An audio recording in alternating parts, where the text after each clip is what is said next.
Choosing a boat is a huge decision, and even harder if you're considering living aboard. If you're interested in finding out what makes our Hanse 411 perfect for us, keep watching. She has a 2-metre keel, a 20-metre mast and a 10-tonne displacement. She's super easy to sail short-handed and has an unusual interior. We'll walk you through how we made our choice, and we hope it helps you make yours.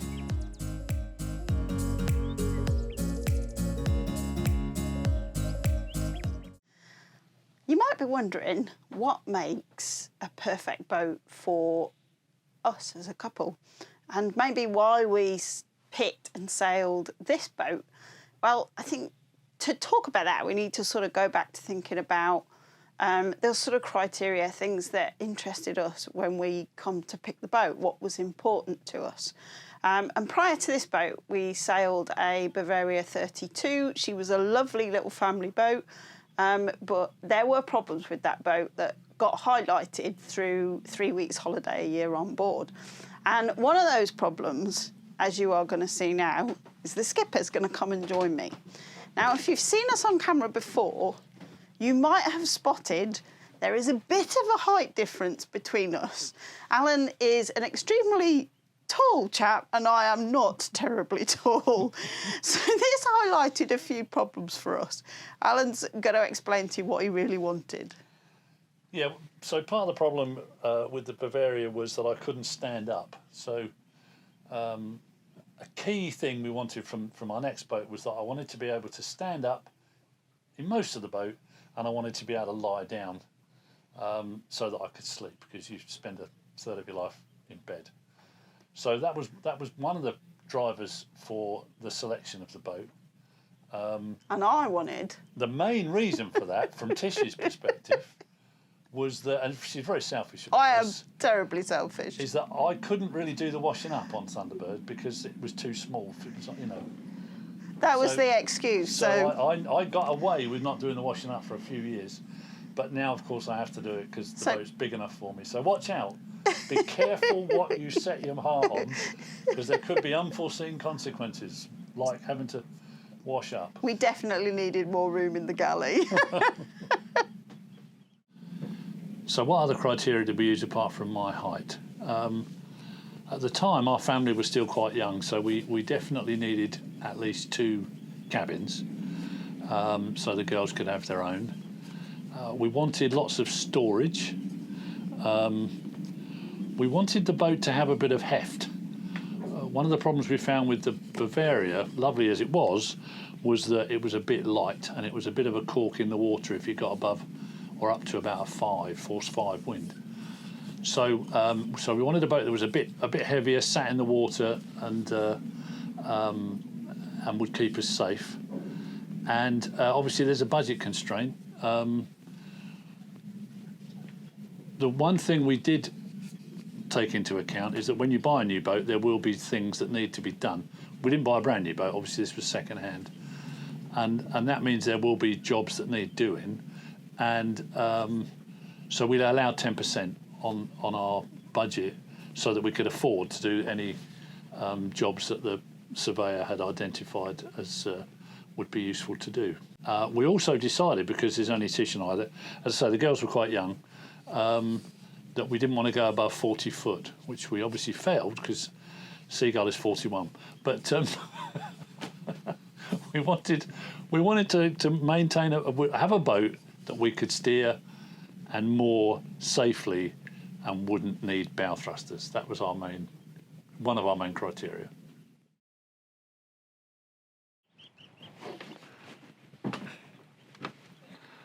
Okay, so the first criteria was, can I stand up?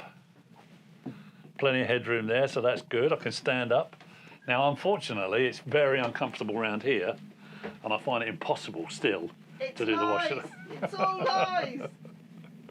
And he can still stand up. Get back in the galley. They didn't see you stood up. Look at that. Now it's tight. It's tight. Look, there's lots of potential obstructions. No excuse. Another criteria that was really interesting to all of us, really, was boat storage. When you're on board for any length of time, it becomes really, really critical, and very quickly you fill up all the spaces. So in a boat, you need all spaces to be functional. So one of the important things for us was all of that storage, and the galley is an important area for that storage. So we've got sort of big cupboards here, a big cupboard here, we've got an under cooker cupboard, there are 3 more here, as well as this open area, and we have quite a large fridge there, which is really, really useful. Moving into other parts of the boat, we have other kinds of storage. So we really, really like the fact that lots of the cupboards are enclosed, which is really important because things fall out otherwise when you're at sea. Some of our more open ones, it's been a lot of trial and error to get those to work correctly. There's a lot of sticky mats underneath things to stop stuff sliding out. We've also got quite a big galley area, and there's been some great features here that we really like. One of them is this. I don't know if the skipper can see there, but this is a dedicated charts area, and some of our folios are rather large, and as you can see, we've got a lot of paper charts. So having an area for that has been really good. Again, we've got lots of cupboards up top. We've got a chart table, which's got storage inside, which is fantastic. And underneath, there's even more storage. It's right against here. There's a little cupboard here where we can keep lots of other things we use when we're sailing, things like binoculars and things, easy to grab. So we like those. It's just lots and lots of storage. The seating all has under storage that we can access. The ones on the chart table side have got these cupboards that have got push buttons on that open, so it stops everything coming out but makes it fairly easy access. The ones around our main table, we have to lift the cushion seats off to be able to access those. But overall, this boat has just endless storage, and it makes it perfect for us. Really top quality storage. It's everywhere. So the next question is, can I lie down? This is our bunk in the bow. It's very comfortable. I may not want to get up, but there's plenty of room. It's 2 metres, this berth, so I can just about fit on. There's his foot a wiggling. So quite a roomy cabin. It's nice. Yeah, it's good. It's good. Another criteria we really considered was wanting 2 heads. So this boat has 2 heads. We've got one on a port tack, which is this one here. This is our main one that we use most of the time because it's convenient. It's in the main saloon. There is plenty of storage in there. We can get in and out quite easily when we're at sea, and also the sink does pull out and you can shower in there. It's a complete wet room. But it's not always convenient when you're at sea to use the port one if you're on a starboard tack. So if we're on a starboard tack, we have got a second heads, and it's this way. And the second heads is in our forward master cabin. It gives us a great private space if we have guests on board, or even with the girls on board, especially as they've got older, but it's much bigger, and it gives us the option to actually shower properly on board. We have got a fully standing shower. We lift the sink head unit out and hang it up, pull the shower curtain around, and we can shower on board when we're in inaccessible places, which is a real bonus for us. So we can go to the toilet no matter what tack and pump out, and we can have that privacy, which is super. It was one of the big sellers for this particular boat. So you can have three cabins, or you can have the configuration we've got, which is 2 plus the Monica cupboard. Monica cupboard. If you've ever watched Friends, this is our Monica cupboard, without a doubt. So this is what we call this our workshop. It contains absolutely everything that any growing boy would need. So we've got the canoe in here, we've got the 2 bikes, we've got all the tools that I've got a better toolkit in the boat than I have at home.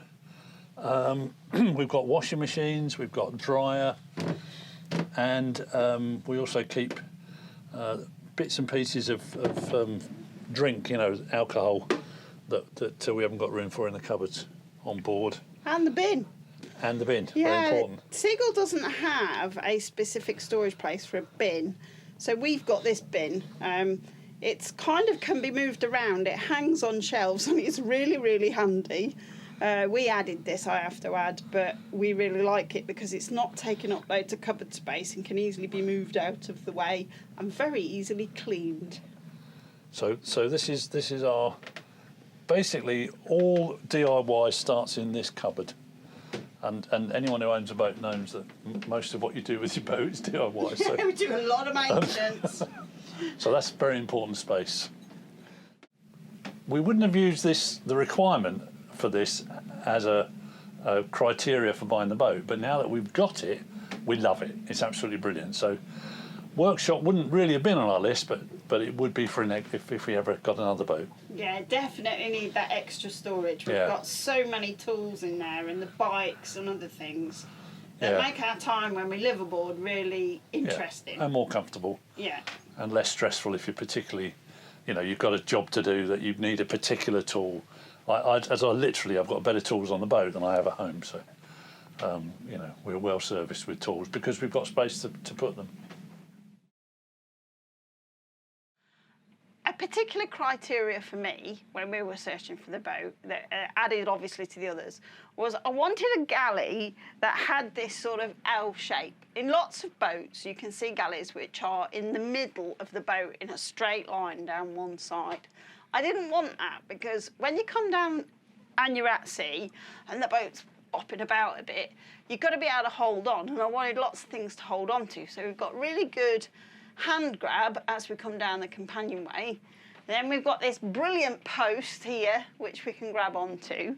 But once we're in the galley, you can actually lean on cupboards quite easily. So if you need to, you can lean back on this one. You can also lean on this one for steadying. But we have also in Seagull got a galley strap. So the galley strap goes on like that. So this is our galley strap. So if we're here and the sea is bopping around and we need to get steady, we've got a strap to lean on and we can access everything in the galley because it's all shaped around us. So I really wanted that, and it was actually quite difficult to find a boat that had all of these criteria we've been discussing, particularly the one with the headroom. One of Seagull's key features is a self-tacking jib. This makes sailing when you're short-handed really, really easy. A self-tacking jib means you've got a much smaller head sail, so that's the downside. She's got a very small head sail, not a big genoa, just a small jib. But because it sits on this track, every time we tack through the wind, she will slide from one side to the other. The tricky thing about the self-tacking jib is learning to sail with it. So if you haven't sailed with a self-tacking jib before, they can be quite different from having your large genoa sail out. We had a large genoa on our old boat, so we've had to take our time to learn how Seagull's going to sail with her self-tacking jib. First of all, she's not your main powering sail. Your main sail is huge on this boat and is definitely the powering sail. And secondly, it has lots of adjustments along the track.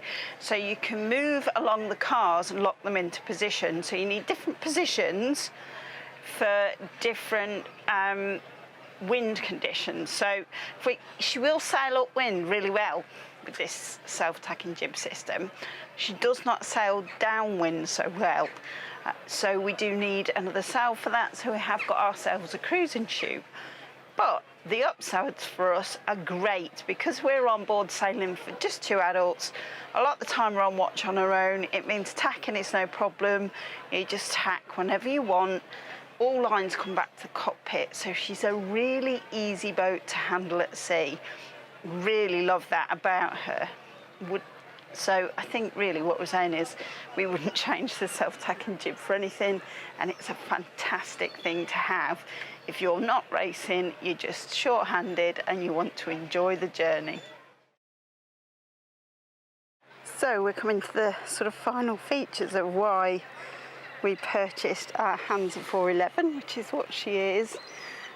And this experience when we first bought her of climbing on the stern and seeing this huge cockpit blew us away.